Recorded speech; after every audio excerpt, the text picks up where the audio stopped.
Afternoon Sports Podcast is the Joy Sports track running from now to the top of the hour.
So it's 1:15 here on Joy 99.7 FM. Welcome as you join us do discussion on the Champions League draw. It's the draw for the UEFA Champions League and also for the Europa League. We'll be looking at the big boys, the fixtures, who got lucky, the plum and the most difficult draws this afternoon in Europe. So join us now from now till 2 p.m. when we update you on what you need to know on the major competitions in Europe there for you. So we're running from now till 2 p.m. with me, Ridwan Ibrahim Asante, and the rest of the team here on display.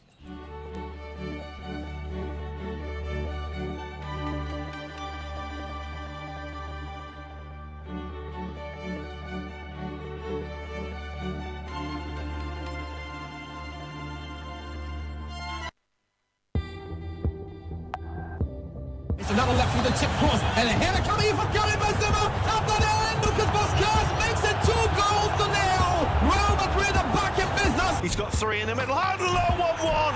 Wonderful cross and turned home by Dusan Tadic, and that's the goal that Ajax have been threatening all through the second half. Griezmann tries to fire it into the corner, and he does exactly that. Atletico Madrid then take the lead, and inevitably he's into the penalty area here. Left-hand side, drills it along. Ronaldo!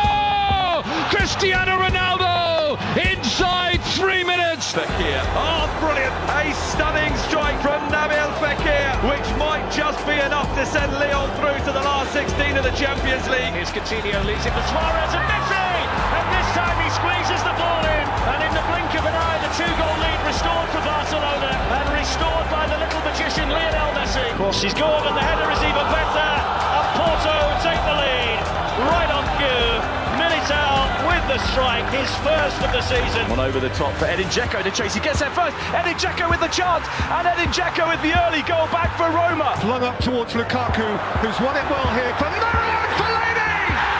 How Old Trafford has thirsted for that. Fling the drinks to the floor. It's Juan Bernat with it, and Bernat has got the first goal for Paris Saint-Germain. Bentaleb strikes and Bentaleb scores, and Schalke have a couple of minutes. David Silva has nipped in and scored magnificently. David Silva's won the game for Manchester City. Low cross, and Tottenham have their equaliser. Tottenham's 1-1 here thanks to Lucas Moura's equaliser. Takes them through. Here's Royce. Now Alcacer really opening up for him. Can he finish this time? Yes, he can. Makes amends. Borussia Dortmund 2, Monaco 0. Paco Alcacer with the second. Robert once again to get the cross in, and it's headed in. What a start for Bayern München. Easy header for Mats Hummels. Salah is able to hold off Mario Rui, then takes it on and drives it in from the end goal. Salah walks away behind the touchline. Liverpool crucially have got the opening goal and are in front. It's Liverpool 1, Napoli 0.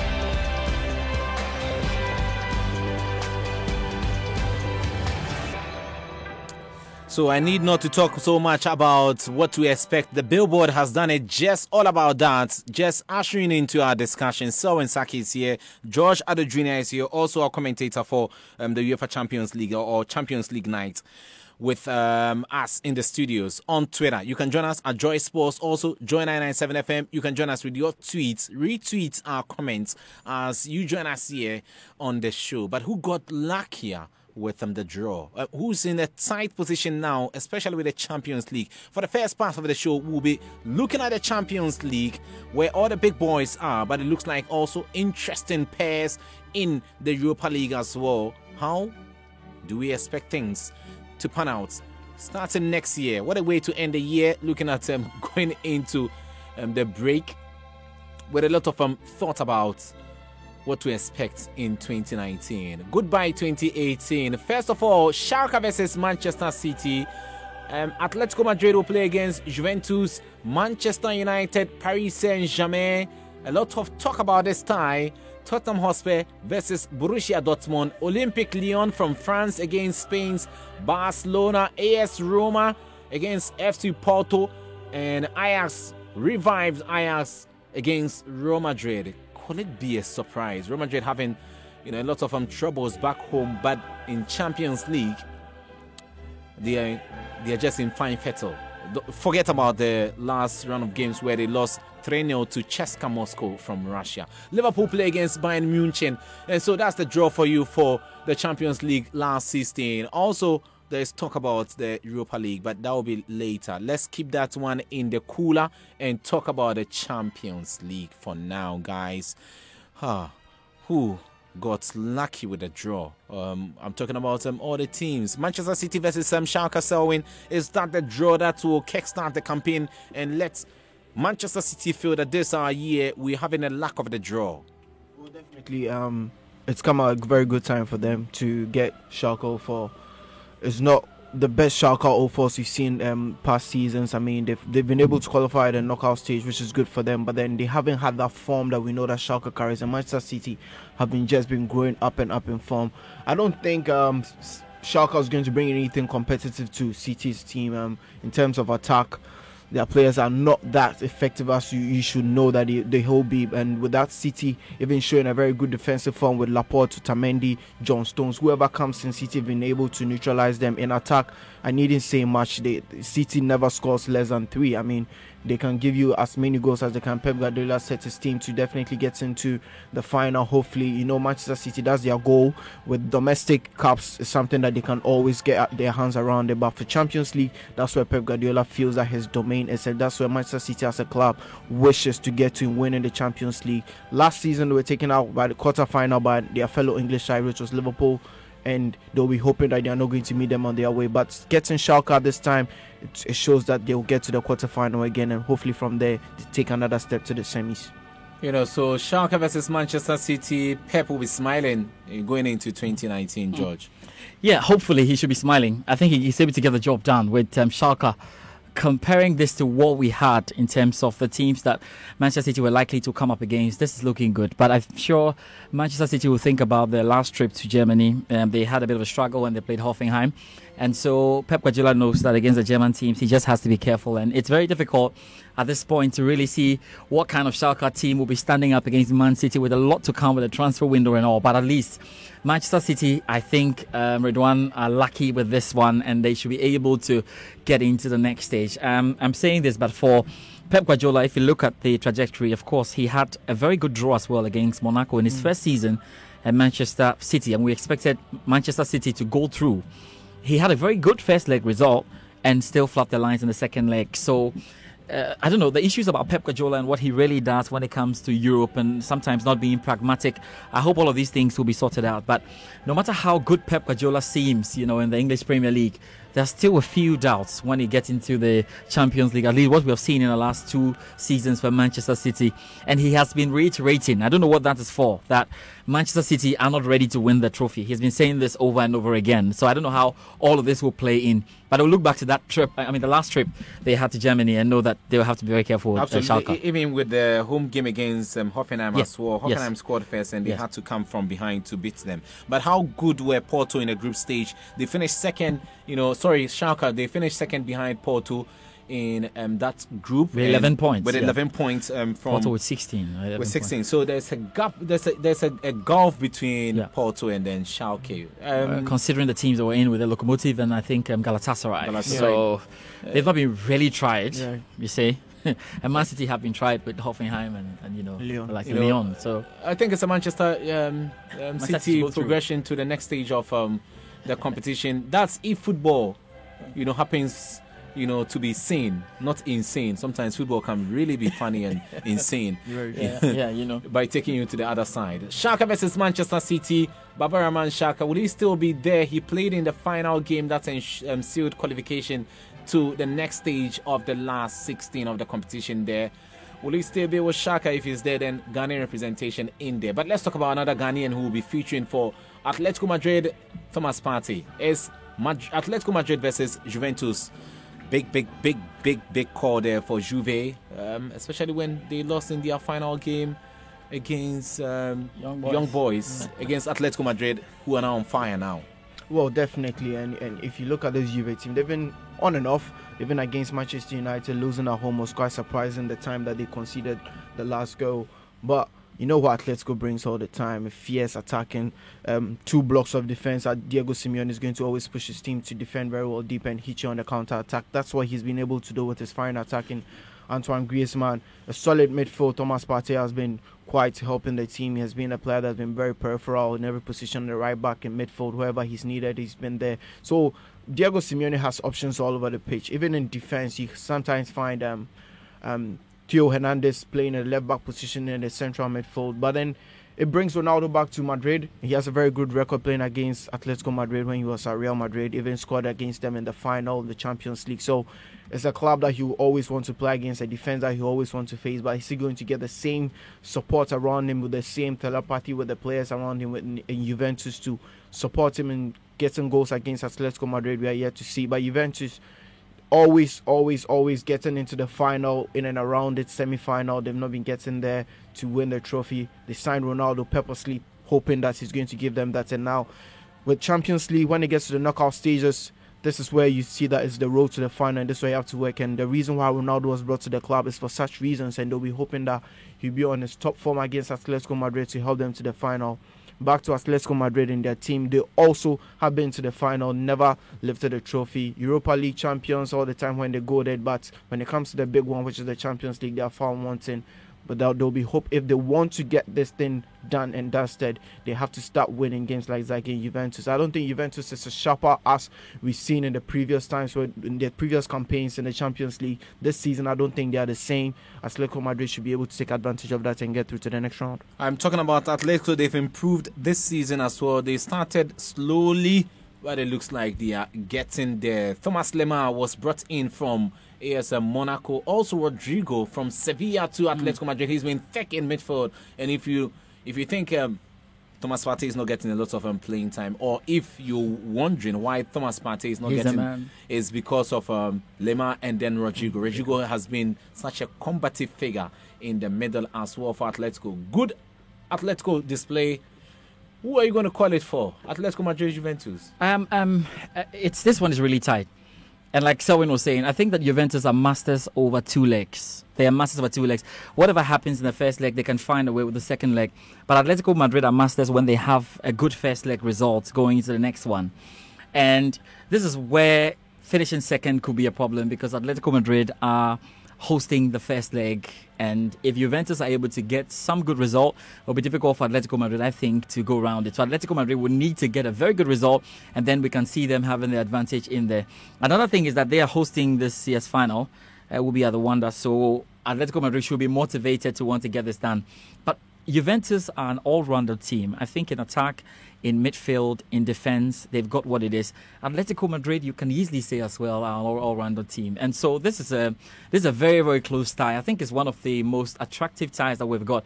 Atletico Madrid are very, very strong. If you look on the bench as well, Allegri, you've got Simeone. It's just all about equal. I think it's so great. The only difference is that Atletico Madrid are hoping to win this for the first time. But Juventus have that Ronaldo. They have Ronaldo in there, and Ronaldo could probably make a difference. But it's fine margins here, Ridwan. I think any of these sides can make it through. If I'm forced, I'll say Juventus I think can make it, because Atletico are playing the first leg at home. And I mean, when you flip it again, you think about Atletico having to host the final and that they'll be motivated and they want to get this done. This one is really anyone's game. I mean, Atletico can go through, Juventus can go through. Really, really, really difficult. No. And again, maybe we have to look at the men available before the game. That will also give us an idea, i.e. players who will be injured, players who are coming. Maybe that can change the dynamic a bit, but I think this is too close to call. Isn't pressure on Cristiano Ronaldo to deliver? It looks like everybody's looking up to him. This was why we signed you. And against Atletico, who are also, very, very strong, both home and away, and the motivation is that the final will be held at their own home ground. In a very long time, we're yet to see a team play in the final when they are the host, club, to say, the host venue. Yeah. They've not been able to play in the final. I don't remember the last time, since UEFA introduced that system. Very, very difficult to customize. Manchester play at Wembley, I think. They played at Wembley, not at Old Trafford. Not at Old Trafford. So, very, very difficult. Even when it was Camp Nou, Barcelona couldn't make it. Yeah. Barcelona didn't make it. Let's see how it goes. Isn't pressure on Cristiano Ronaldo and Juventus to advance? Definitely there'll be pressure on Ronaldo, but I'm sure he, as a professional, he's used to it. He knows that this is the big stage, and he's been at bigger stages to play football. So even if you are signed into Juventus, he knows from onset when the contracts are signed, he knows that he's at the club because they want him to help them to win the Champions League, because he's a proven Champions League winner with Real Madrid. I can tell with 4 Champions League medals at Real Madrid and 1 at Manchester United. So he's somebody that they know is a proven winner. Juventus being hungry for that particular trophy, they definitely want him around, and it's so much pressure for him even going to play against Atletico Madrid for the knockout stages to start this way. It's a great way for him to start, and if he's able to get the ground running against Atletico Madrid, then I think he'll get the confidence to take Juventus all through to the final. Do you know, Redwan, he's scoring. I think he's scoring. Yeah, he's already scoring for Juventus, so we can say he's getting into the groove. But it's just that this Atletico tie is tricky. That's just very, very tricky. And you need a factor like Ronaldo to edge this one. So we've just been drawn to Bayern Munich played against Chelsea at the Allianz Arena, and then they lost. That's just 2012. So just some few years ago, 6 years away from. Us, we had that final in Kiev, Ukraine. And so Bayern Munich just couldn't nick it when they had the trophy in their own backyard. It was Chelsea that triumphed. Remember, a bit of lack and resilience on the part of Chelsea ensured they won on penalties. But let's move on to the third pick for the afternoon. Manchester United playing against Paris Saint-Germain on the back of what happened yesterday when Jose was in trouble. Let's say Jose in trouble, not Manchester United, because even the Liverpool fans, had some rendition for Jose Mourinho to go home. Jose Mourinho, go home. They were telling him to go home when he was losing. So Jose spoke after his side's 3-1 defeat to Liverpool yesterday. Jose, were you well beaten today? Well, they are the strong team. They said they are the strongest team.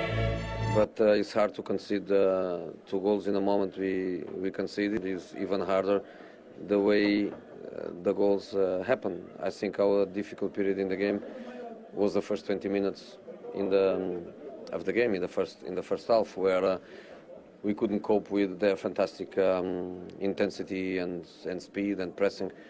After that, we were quite calm in the game. The game was controlled. We can say, of course, they attacked much more than us. They had corners, they had more game in our half than we had in their half, but was exactly in the moment where the game was going into a dynamic where they were really frustrated with the centre-backs coming with the ball, shooting from 30 meters to the stands. Was in the period where the game was more under control, and we felt that we could win even a little bit undeservedly, but was the moment where sometimes the teams that are dominating the game, they can lose matches, was when you concede 2 goals. David is saying in the dressing room, 2 easy balls for him.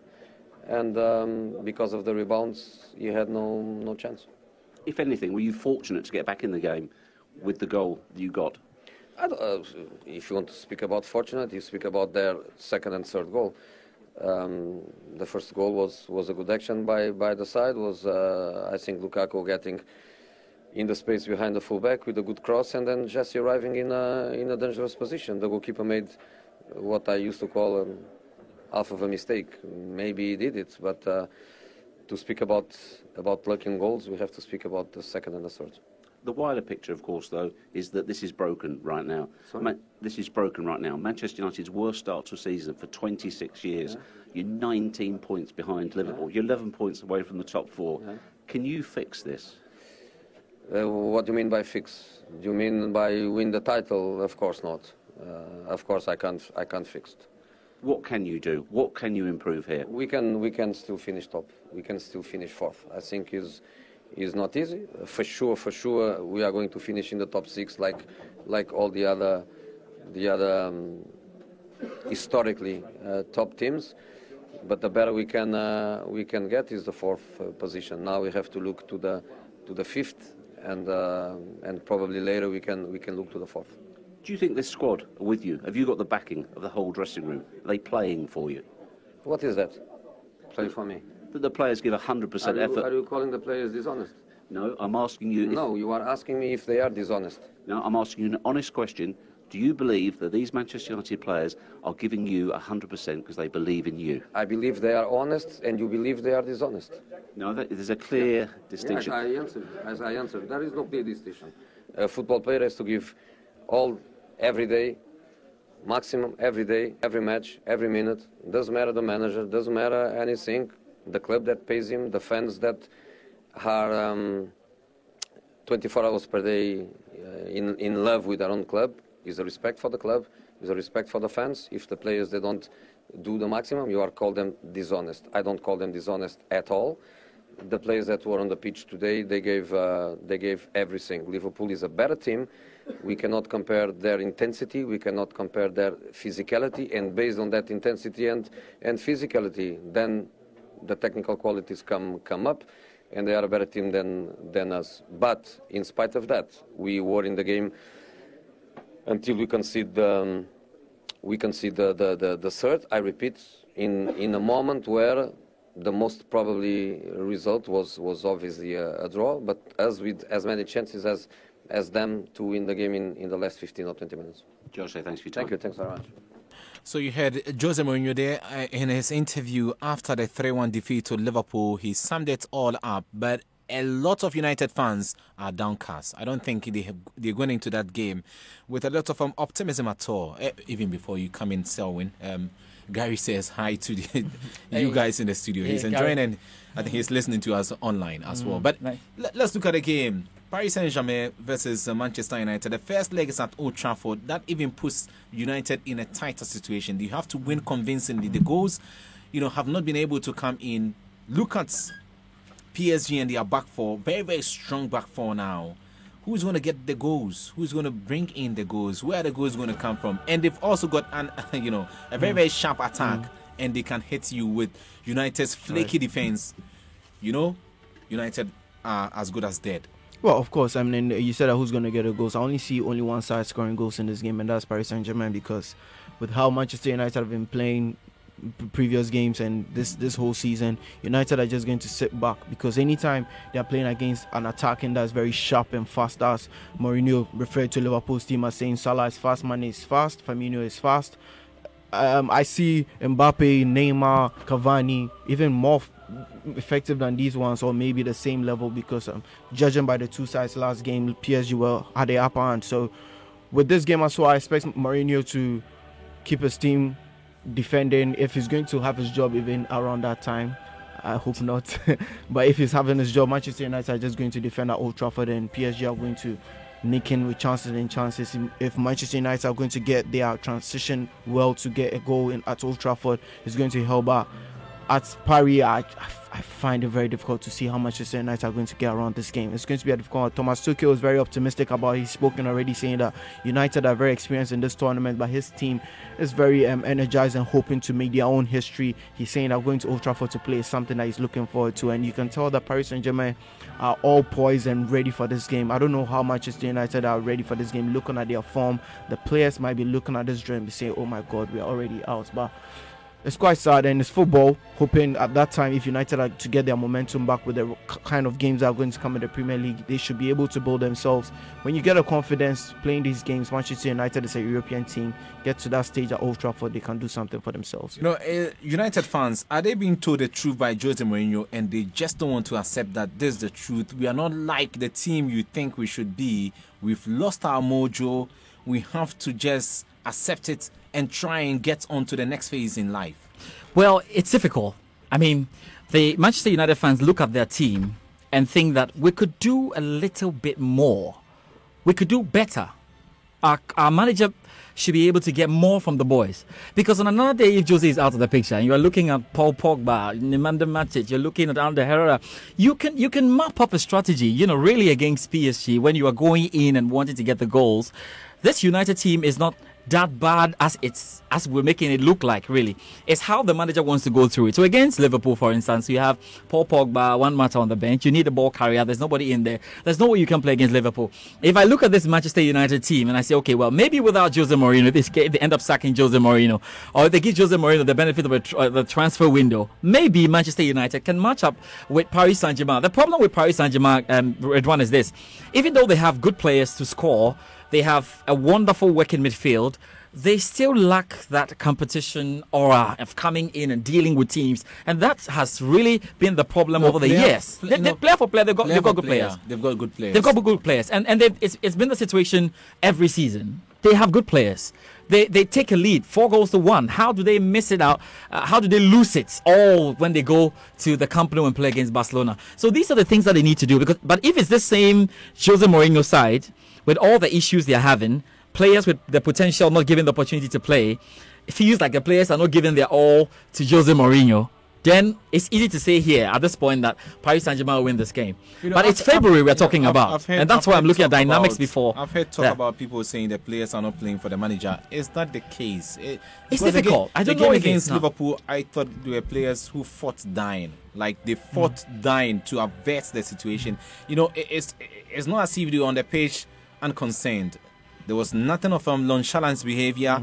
They were all there. They tried to play the game and see if things can go their way. But just that, let's admit it, Liverpool, their firepower was just too much. Well, that's exactly what I saw too, because you could tell that United were trying to press in the first half. They were trying to do their best. But when Liverpool were just too much to contain, the players lost hope and were doing their own thing. I could tell, you could see that Ashley Young, very disciplined, working very hard on the left, got to a point, he came to the central midfield to try and help the midfielders control the Liverpool attack, but then there was no way you could stop them. There was every time they tried to find a solution themselves, Liverpool would find a way to counter, and the players just lost hope. They lost their energy, they got tired legs, and they just couldn't do anything. So it's not that the players weren't playing for the manager, things just weren't working. Right, precisely. It's up to Manchester United to get the best out of the squad. If they can, I think they can play against Paris Saint-Germain. We reserve the best for the last. Yes. That's Liverpool versus Bayern Munich. But let's talk about Spurs versus Borussia Dortmund. Game of equals, right? Wow. Right. Paco Alsaka is the one man. He's doing all the damage. I want to see how Sancho and Co will fare against Tottenham Hotspur, because for me, I think he's playing his last season in Germany. After this season, he might move, to England. Maybe Manchester United, Liverpool, or City might grab him. But Spurs versus Dortmund, it's a game of equals. Yeah, it's clearly. I mean, everyone has a chance in this one. I mean, for Spurs, I don't know what will be happening then. English Premier League time to see how they put this in. But Borussia Dortmund are a team with some firepower, and they are doing well. There's no fluke. They are top of that Bundesliga table, and they are really, really doing it well and playing fine. So I think Favre has done a good job, and this is probably going through for them. The advantage again is with Borussia Dortmund because they're playing the second leg at home, and we're yet to find out how Tottenham will make this work. I don't know if by then Spurs will have moved into their new home. I don't know if there's anything like that. They're supposed to move in this match in January, right? This is February. This is February. Yeah, they're the new home. Okay, yes. So the dynamics could change a bit there, but this is open. I tip Dortmund to go through anyway. Also Olympic Lyon versus Barcelona. Do you have to talk about? Did you say it was the easiest tie? What was the easiest tie? Schalke Man City. Schalke Man City. So it's between Schalke Man City and then Lyon versus Barcelona. Wow, Barcelona. Even when they have City and Liverpool combined, they can score. Like if we have Liverpool and City, just come up with just one team. The Camp Nou will be too difficult for Lyon to play. Lyon. That's. But did they show anything? Did they prove to us that they are capable of causing a huge upset against Man City? Well, definitely. In that game, that's where Barcelona are going to look at that point, because if you look at Barcelona's history, the same style of football comes to the way Manchester City plays, and how Olympique Lyon were able to beat Manchester City is something that Barcelona will be looking at. Looking at their strength in their game to try and neutralize that one, because that's where Lyon will be looking at. And Lyon also will be studying Barcelona's style and saying that, okay, they have a similar style of play, so the way we played against Man City, let's try and control them that way. But at Stade de Gerland in Lyon, I expect Lyon to give Barcelona a little bit of problems if they have that same form. But when they come back to Camp Nou, there's no stopping Barcelona. Lyon will be happy they played against Man City, but they played Man City without Lionel Messi in there. No. So the Messi factor makes it difficult. If you play Barcelona without Messi, it's like playing with -5. Barcelona playing with 6 players. Well, yeah, Barcelona goes to a larger extent. If you have Messi in that game, it changes everything. And we shouldn't forget Busquets also had to come from the bench, to play. I think the second half of that game against Spurs. Spurs shouldn't celebrate so much. There's more, to face. And I think this draw is a bit balanced for me, the whole draw. Roma versus Porto is another one, battle of equals there. Porto, trying to come back into Portuguese football. They top the table now. 16 points, very good. Very good. They didn't lose a game, only drew one. Yes, and game. Roma against Roma. Can Roma replicate what they did last season? Is it possible? Well, it's very possible against FC Porto. Porto themselves are also trying to build a new momentum. We've seen that in a long time. Even Porto weren't getting around the knockout stages, but it's good that this time they are here. But Roma has been there. They were in the semi-final last season, and Liverpool took them out. So they'll be trying to also get themselves back. They made some signings, Cengiz Zunda in the team, Patrick Schick, Dzeko. Other players that Roma have been able to bring into their team is showing that they want to make their presence in Champions League felt, and I don't think that they'll be stopping just here against FC Porto. Porto with their form and all that, and how Roma is also playing. Looking at both sides, I think Roma is going to have the upper hand in this one. That's very, very tight there. AS Roma and Porto, another tie. But Real Madrid, where did they pass? Playing against Ajax. But Ajax this weekend, I think they defeated the Graafschap by 8 goals to 0. And they have Dusan Tadic. Yes, Tadic has returned, and he's captain and he's scoring, banging in the goals. Also, Blind is playing well. He scored, I think, a hat-trick in that game. Ajax Amsterdam, we understand they are back to life in the Dutch Eredivisie. I think so. Is this the year they announced their presence in Europe, that we should be counted among the big boys in Europe? Yeah, the worry is they're up against Real Madrid, really, because I think till this point they've done very well. 57 goals in the league, that's really good, and 2 points behind PSV. And look, they drew 3-3 with Bayern Munich. They've had all sorts of results that give us the indication that they are really back. And I think a bit of what's happening in Ajax is also affecting the Netherlands team, as it were, the national team. And so, easily you can say Dutch football is on a rise, slightly, because even PSV gave Inter Milan a hard time when we expected them to run over them. So this is it, Ridwan. I think the worry is they are playing against Real Madrid. And I'm worried about Real Madrid because we all thought, this season has been bad for Real Madrid. They've been topsy-turvy. But in the Champions League, they have proven to us that they can play when it matters. Forget about the final round of games. I'm not going to draw any analysis on that. But I remember the game against Roma. That was an emphatic 3-0 win. And that looked like the Real Madrid of old wanting a result and getting a result. Now, that's my worry about this and why I'll slightly move to Real Madrid, still making it through to the quarterfinal. No, I don't think Ajax can upset Real Madrid at all. But it's football, no. You see, we said it's football to make it easy and give them a chance. But like the Barcelona, Lyon, Real Madrid, Ajax, it's difficult. Absolutely. They'll do well. Let's talk about the best tie or the best of the picks there. Liverpool versus Bayern Munich. This is the game. We've got some minutes to do justice to Liverpool versus Bayern Munich. Munich themselves, or Bayern themselves, are having troubles back home. The coach is facing the same problems that Jose is facing with United. He came in with that sort of a big reputation. How many silverware could he, point to in his cabinet? Nothing.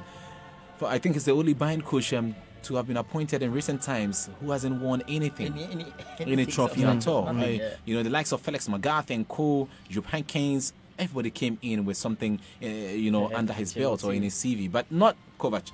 So what happens? Liverpool versus Bayern Munich. Is this the game that will finally launch Liverpool's title campaign? Well, it has to be, because looking at the two teams' history behind them, Liverpool has 5 times Champions League, Bayern has 5 times. So that's where the tie is, battling each other, hoping that each of them are looking for their 6th.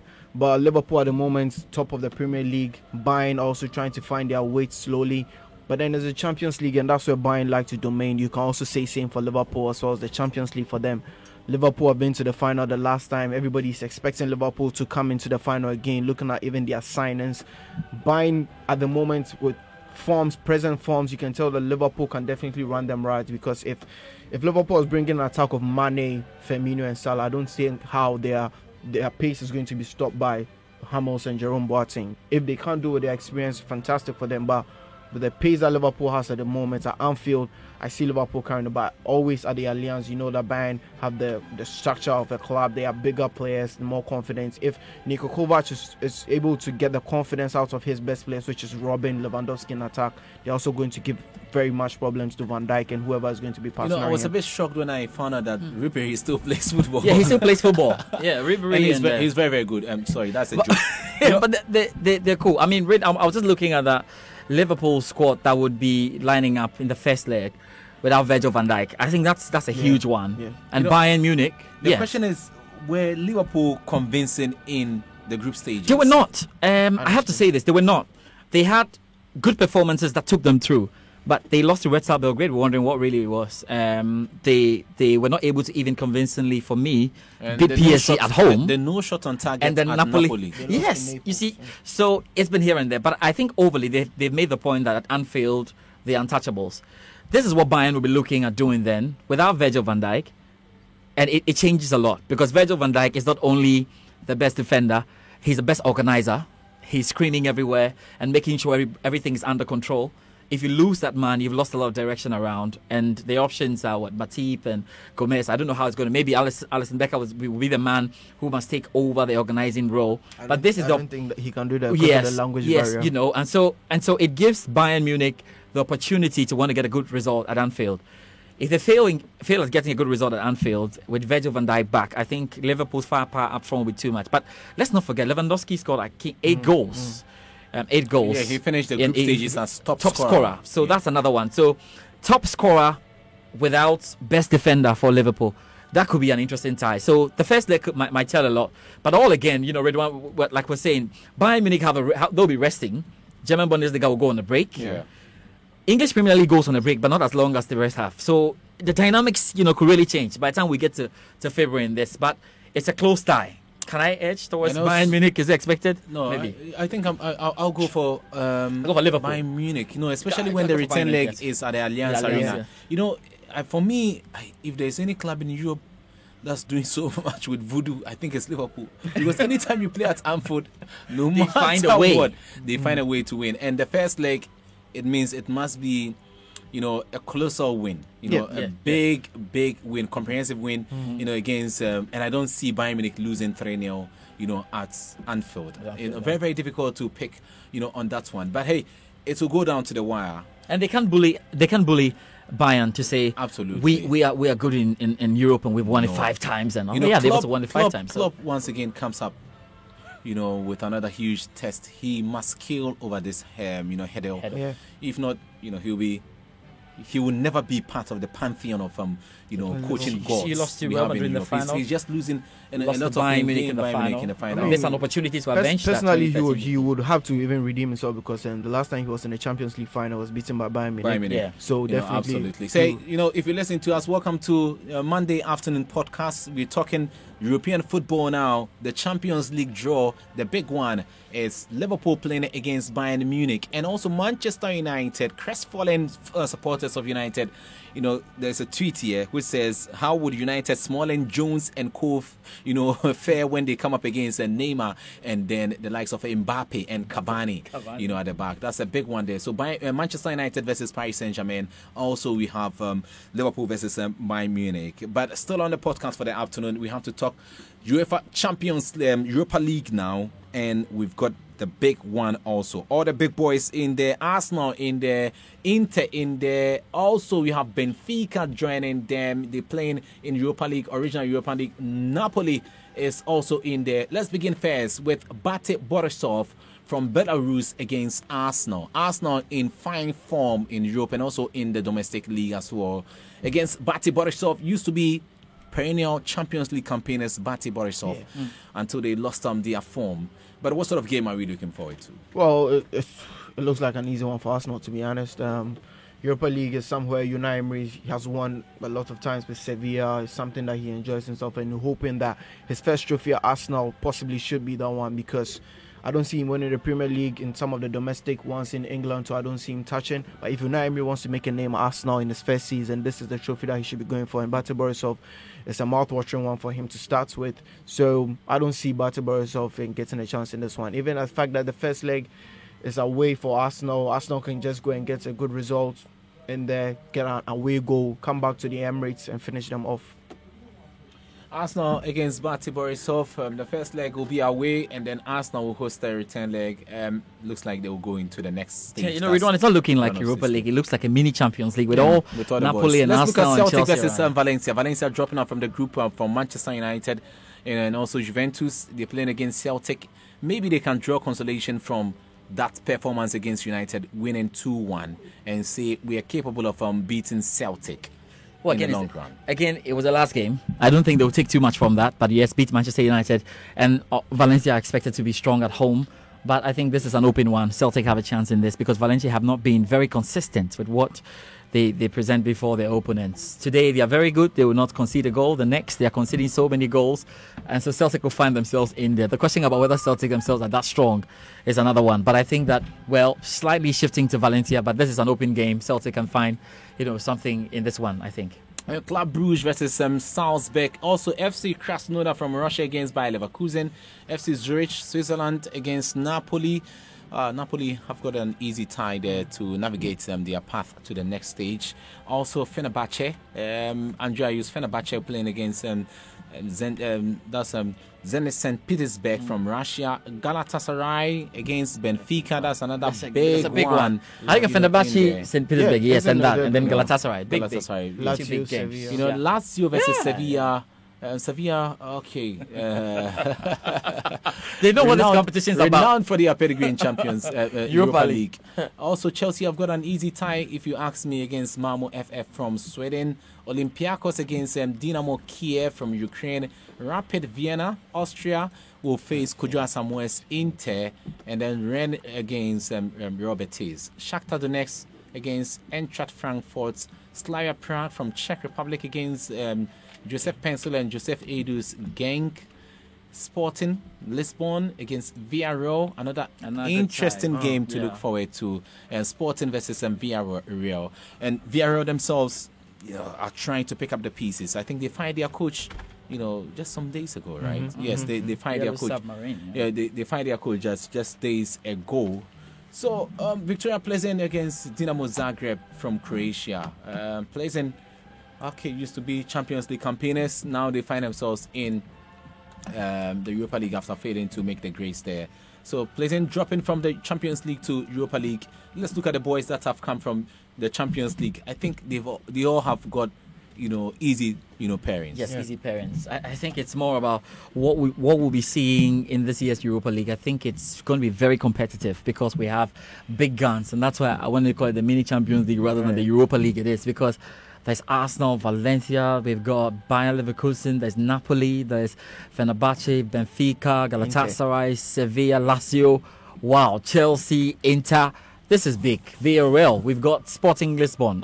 So this is really big. But I think, Ridwan, the big guns will find their way through, except for these ties. The Celtic Valencia side, the Galatasaray, Benfica, Fenerbahce, Zenit St. Petersburg, and the Sporting Villarreal. These are the games that we are not sure who's likely to go through. Aside that, it should be fairly okay. Well, Olympiacos Dynamo Kiev is also another interesting tie. Olympiacos and Dynamo Kiev. Olympiacos trying to, remain in Europe.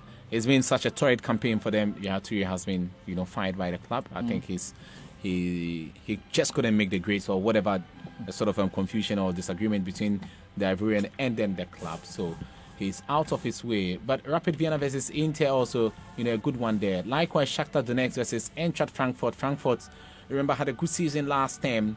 Can they be able to replicate that one also? But Galatasaray Benfica will surely be a good one for us to watch, in the Europa League. That's on February. That's on Val's Day. We've got a lot of matches lined up, in the round of 32 of the Europa League. Definitely. And as you just said, the way Fenerbahce and Zenit, that game is something we should watch. But I'm expecting some upsets there. Maybe one of the big sides is going to be swept away by the smaller teams. You never know. It's always happening in European football. Maybe Bate Borisov will take Arsenal away, or maybe Malmo will take Chelsea. Inter themselves, if Inter shouldn't find themselves, well, maybe Rapid Vienna could give them some problems. You don't want to fight this afternoon. Malmo take Chelsea away. Which problem of Inter Milan before we go, guys? What has been the issue? How did they fail to progress from the group stage? And talking to Kuja Asama, he still can't believe it. Yes, I still can't believe they couldn't make it, because in the final game, all they needed to do was just get a win and go through and hope that Tottenham didn't match their result at the Camp Nou. But I think it's just been about them. There have been mistakes that they have made, unnecessary mistakes, and that has just taken them out of this one. And they've also very close. Squandered a lot and they squandered so many chances. They wasted a lot of scoring opportunities. I wonder, because yes, Icardi, yes, they've got a good defensive line, but some of the mistakes we just didn't understand, and sometimes football doesn't really go. And some of the Inter fans are saying Mourinho should come back and take charge of the team. Okay, well, that's another one. a lot of offers for Jose if he leaves. PSG, and Monaco. Where? I think he's got a lot of clubs to attend to. Guys, thanks for doing talk with us here on Europa football. That's European football, Champions League, and also the Europa League, here on the Joy Sports Track. That's your Monday afternoon sports podcast. Until we come your way in February with live commentaries there on the matches, you have to stay tuned with the build-up to those games coming up here. From me, Ridwan Ibrahim Asante, and the rest of the team, George Ade Jr., Solwyn Saki, and the production team also, Benedict, and then Joseph Agbogli, and the rest of the team. Until we come your way tomorrow on the Joy Sports Center, it's goodbye. Also, read from our pages, our social media pages, where you can get some news there for you. And also on my Joy Online, click on the sports button. From me, it's goodbye. Up next is the news at 2.